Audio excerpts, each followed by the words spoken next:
నువ్వు డ్యూటీకి పోయేటప్పుడు యువతని లిఫ్ట్ అడిగితే వెనకకు దాన్ని కూర్చోబెట్టుకోకుండా ఎవడో నూట్లకు ఒకడు తప్పు చేసిండని మగోళ్ళందరూ తప్పు చేస్తారని అనుకోవడం మీ ఆడోళ్ళ మూర్ఖత్వం. వాళ్ళు చెప్పిన మాటలు వీళ్ళు చెప్పిన మాటలు విని నువ్వు చేసే కథలు గివ్యా. ఇక చెప్తున్నా ఏం మొగోని నమ్మొద్దు. ఇంట్లో పెళ్ళమ్మగట శుద్ధపూస లెక్కుంటారు. మంచిగున్న మొగోని మీద అనుమానం పెట్టుకొని లేని ఆలోచనలు తెప్పిస్తున్నది మీ ఆడోళ్ళే. వాడేమో డ్యూటీకి పోతుండే అయిపోయా డ్యూటీ దగ్గర ఒకదాని పరిచయం చేసుకుని అయ్యి ఈ కథలు వాడి ఇల్లంతా సత్యనాశనం చేసిండు. బుజ్జి నేను డ్యూటీకి పోయి వస్తా. ఓసారి బండి సీట్ తీసి ఇక్కడి. బండి సీటా ఎందుకు? నువ్వు డ్యూటీకి పోయేటప్పుడు యువతని లిఫ్ట్ అడిగితే వెనకకు దాన్ని కూర్చోబెట్టుకోకుండా నీ అనుమానం దలగబెట్టా. ఇక బండి కూడా వద్దు నాకు, ఇవ్వటు ఆటోకు పోతా డ్యూటీకి. ఆటోలు ఎవరన్నా ఆడోళ్ళు ఎక్కుతారా?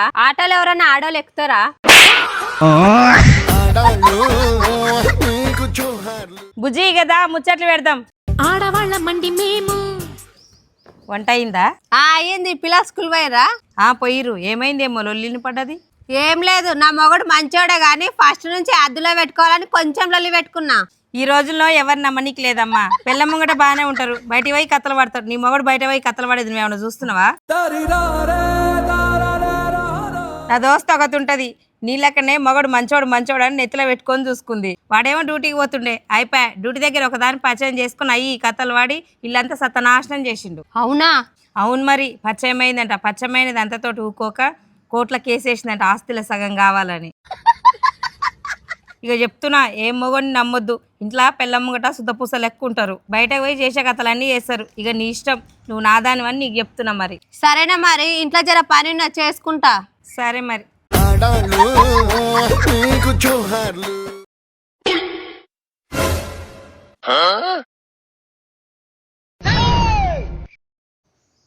నా దోస్తు చెప్పింది కరెక్టే. ఆ ఫోన్ ఇక్కడి. ఏంది ఎన్నెళ్ళేంది ఏదో గమ్మత్తుగా ఫోన్ అడుగుతున్నావు? రోడ్డు మీద అదితో మాట్లాడుకుంటూ వస్తున్నావు. నీ అనుమానం పాడుగాను. ఇక ఇక్కడ చూడు మా అమ్మతో మాట్లాడుతున్నా ఫోన్లా. సరే లోనిక్దా.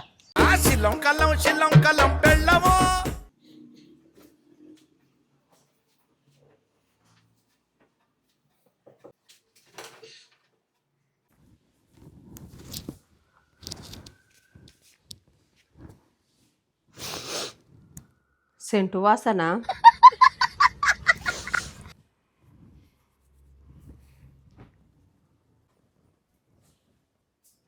ఎట్లా అడగాలి? ఒక ఐడియా. బావా నాకు సెంటు కావాలి, ఏ సెంట్ అయితే బాగుంటుంది?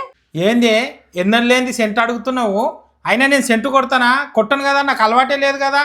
నాకెట్లా తెలుస్తుంది ఏది బాగుంటుందో? నువ్వు సెంటు కొట్టావు కానీ నీకు తెలిసిన వాళ్ళు సెంటు కొట్టుకుంటారు కదా, ఏ సెంటు అయితే బాగుంటుంది అడుగు. ఎవరున్నారు? మా ఆఫీస్లో ఒక ఆమె ఉన్నది, రోజు సెంటు కొట్టుకొని ఆఫీస్కి వచ్చి అందరిని సావ కొడుతుంది. ఆమెకు ఫోన్ చేసి అడుగుతా. అయ్యో నేను అప్పుడే అనుకున్నా నా మగడు డ్యూటీకి పోయి బయట ఏమేమో కథలు పడుతుండాలి. ఏం మాట్లాడుతున్నావే?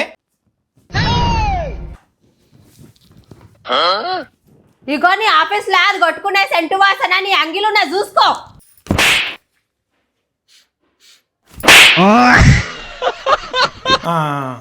ఏం మాట్లాడుతున్నావే? ఈరోజు నేను బస్సుకు పోయినా కదా డ్యూటీకి, బస్సులు ఎవరన్నా తాకిర్రేమో అందుకే వాసన వస్తుందేమో.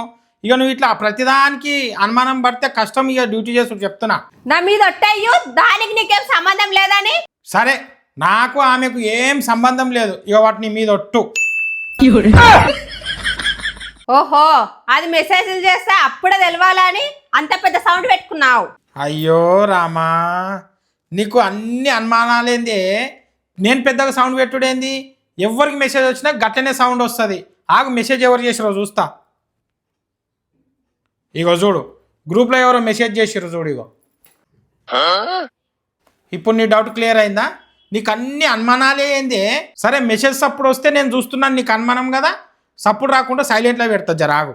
అంటే అది మెసేజ్ చేస్తే సౌండ్ నేను వినకుండా సైలెంట్లో పెడుతున్నావు. నీ ఆడోళ్ళతో నీ ఏగుడు కష్టమే. ఇక వాటు ఈ ఫోన్ కూడా నాకు వద్దు, నీ దగ్గరనే పెట్టుకో. ఇక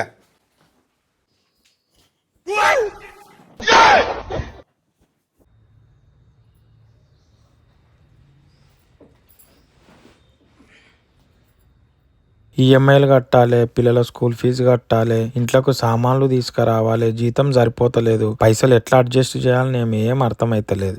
ఇంత పొద్దుగాల యువతి కోసం ఆలోచిస్తున్నాడు. యువతి కలుస్తున్నదో నా దోస్తు చెప్పింది నిజమే. ఈ రోజు నుంచి నా మౌని కంట్రోల్లో పెడతా. బుజ్జి, నేను జర కటింగ్ షాప్ పోయి వస్తా. కటింగ్ ఏమొద్దు. ఎందుకు? వద్దని చెప్తున్నా అంతే. ఈ రోజు నుంచి నువ్వు స్టైల్ గా రెడీ అయ్యే అవసరం లేదు.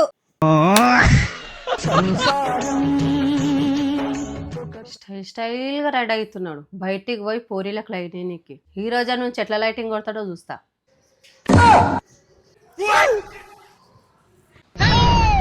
ఏమైంది పాల ప్యాకెట్ దానికి ఇంత లేట్ అయింది? బయటికి పోయి వేరే ఫోన్ అడుకొని దానికి ఫోన్ మాట్లాడేస్తున్నావు.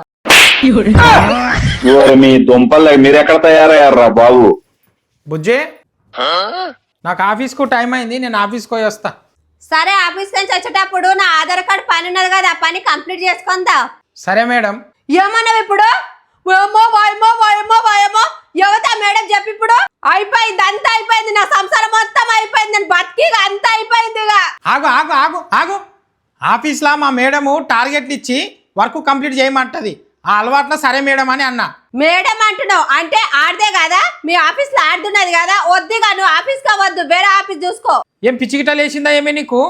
మేడం అంటే ముసలామె, ఆమెకు 60 ఏళ్ళు ఉంటాయి. ఆమెకి 60 ఏళ్ళు అవి కథలు పడుతుందా? ముసలామేనా? సరే, ఇక నేను ఆఫీస్కి పోయి వస్తా. ఈరోజు అన్న బండి తీసుకుపోదునా లేకుంటే బస్కే పోదునా?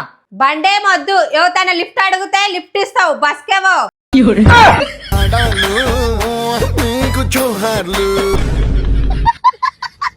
ఎన్ని ఒట్లేసినా ముసల్దైనా ఈ మొగలను నమ్మొద్దు.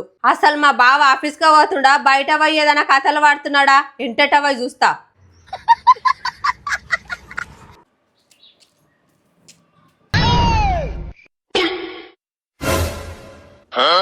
ఎవరు నా ఎంటెంట ఫాలో అవుతున్నారు? ఎవరు?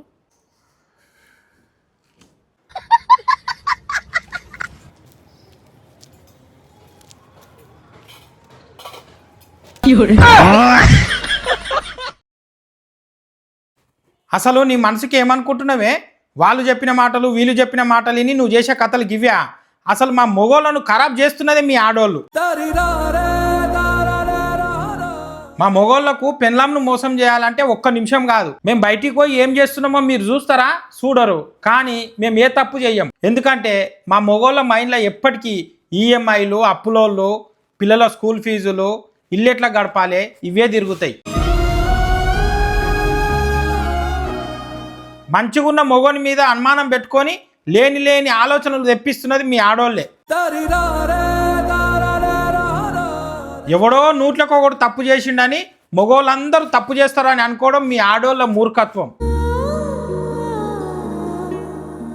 అంగిల సెంటు వాసన వచ్చింది, ప్యాంటు మీద ఎంట్రుక కనిపించింది, పాల పాకెట్ పోయి లేటుగా వచ్చినవు, ఈ అనుమానాలన్నీ మీ ఆడోళ్ళు మానుకోండి. ఒకవేళ నిజంగా మా మొగోళ్ళు తప్పు చేస్తే అంగిల సెంటు వాసన ఎందుకు రానిస్తాము, ప్యాంటు మీద ఎంట్రుక ఎందుకు కనిపించని ఇస్తాము? ఇంటికి వచ్చే ముందే అవన్నీ చూసుకొని వస్తాం కదా. అట్లనే వస్తున్నాం అంటే అర్థం ఏంది? మా మొగోళ్ళు ఏ తప్పు చేయలేరనే కదా. ఇక ఇప్పటికన్నా మారుతావని అనుకుంటున్నా. ఇక ఇంతకంటే ఎక్కువ నేనేం చెప్పలేను.